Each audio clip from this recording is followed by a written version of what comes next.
Good morning, guys. Hope you're all doing well. I really miss seeing your faces and the hard times you guys give me and everything.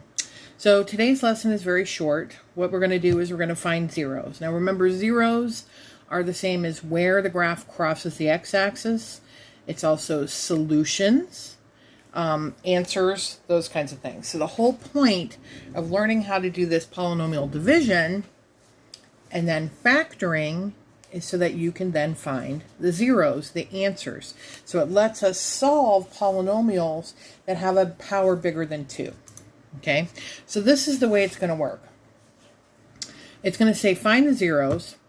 1 0 of f of x equals x cubed minus 2x squared minus 23x plus 60 is x equals 3. What is another 0 of f? So they're saying this is one solution. If I plug this 3 in here into this equation, I get 0 out. Okay, now I want to find another number that when I plug in here, I get 0 out. So we're going to start with dividing, and we're going to divide by the one that we already know is an answer. Now because this is an answer and it's not presented like x minus 3, you do not change the sign. Okay, so remember, you get the 0 from solving the factor. So my one factor is x minus 3 equals 0. So it means x equals 3. So that means that this, x minus 3, was a factor of this, so that I got 3 as an answer. I can take this polynomial and divide it by this. Okay, so now I'm going to take this polynomial, I'm going to divide it by this 3.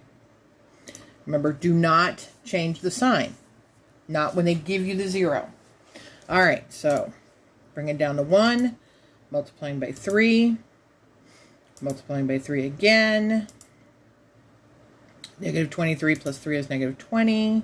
3 times negative 20 is negative 60. We get a 0. Now, finding zeros, you should always have a 0 here in the remainder spot again.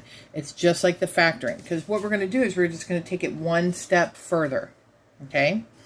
So we have our factors, x minus 3 here, and the one we found here, x squared plus x minus 20. And now we have to factor this down. Okay, so this says both signs are opposite. I know I have to have an x in front. And then my factors are 20, that when I subtract them, give me 1. So it's going to be 5 and 4. Since this is positive, my bigger factor 5 has to have the same sign. Now all I'm going to do is take these factors, set them all equal to 0, make my little mini equations, and solve them. So all of the zeros are 3, 4, and negative 5. And you're done. So the steps are exactly the same as what you've been doing. Divide, factor, factor completely, and then make your mini equations.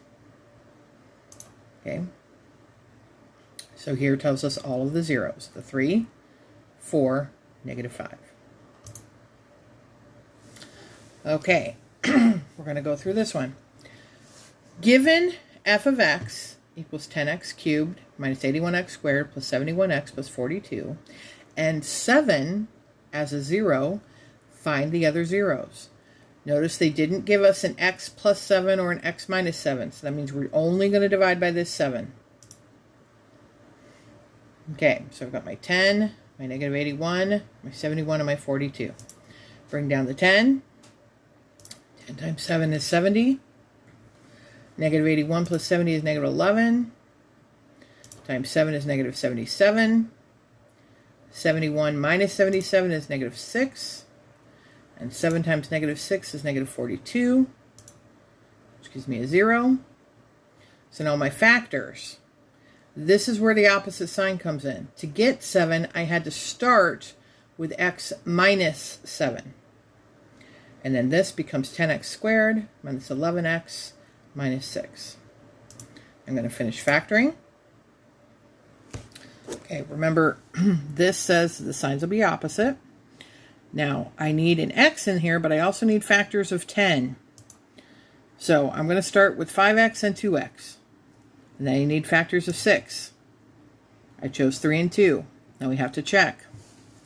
2 times 2x is 4x. 5x times negative 3 is negative 15x.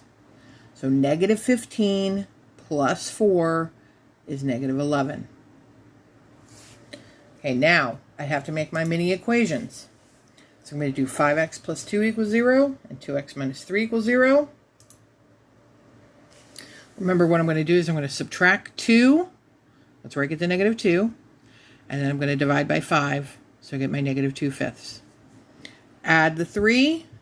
Divide by 2. I get 1.5. So all of my zeros are the 7 that I started with, the 1.5 I found, and the negative 2/5.